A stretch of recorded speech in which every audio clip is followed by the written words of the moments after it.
All right, I'm a student in ECET 227 this semester. My name is Cole, and today I'm going to give you a little bit of the scope of what you can do and what you'll become capable of with this class.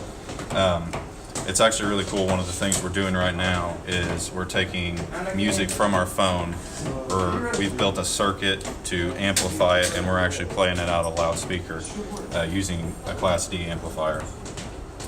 So first I'll show you this and explain to you a little bit in detail what each piece of our Class D amplifier does. This right here is your music signal, which is a sine wave, and then from that you're going to go, which this is going to be your cell phone or whatever you plug into. You're going to go into your PWM, pulse width modulator, and that is shown over here, or this is where we have it built.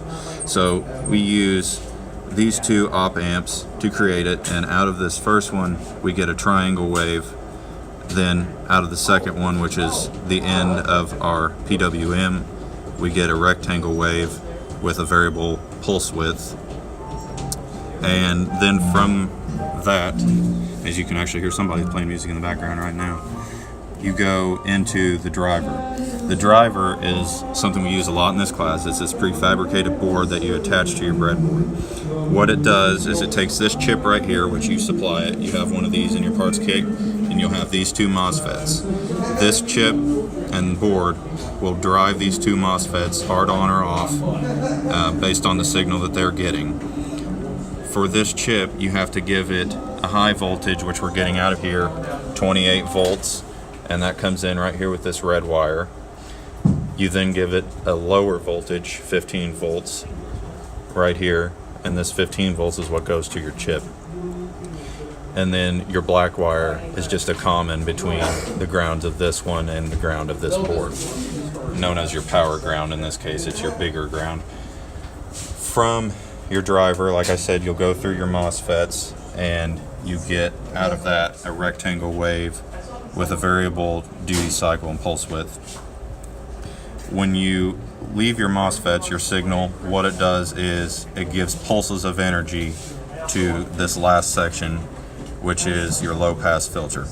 Now your low pass filter, that's this little part of the circuit right here. You've got this capacitor, you've got your inductor, and there's actually a capacitor on the back of your load, which is the speaker.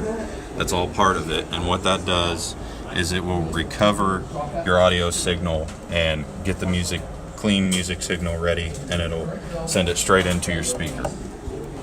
So now we're going to give you a little bit of an example of some music playing through this just from our cell phone here. And I'll go ahead and point out that, and we'll give you an example of this. We'll actually be able to see the music signals, the input as the blue signal and the output as the red signal right here on our oscilloscope. Alright, so here's going to be an example of some music playing straight out of the cell phone through the speaker.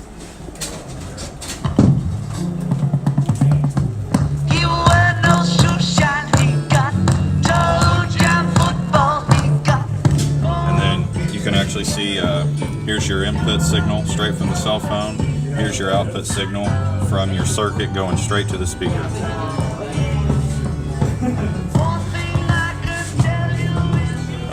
This is an overall schematic, and right now I'm sure this looks a little bit complicated, but if you break it down into your small pieces, all you have is your PWM is right here. Here's your input signal, your PWM.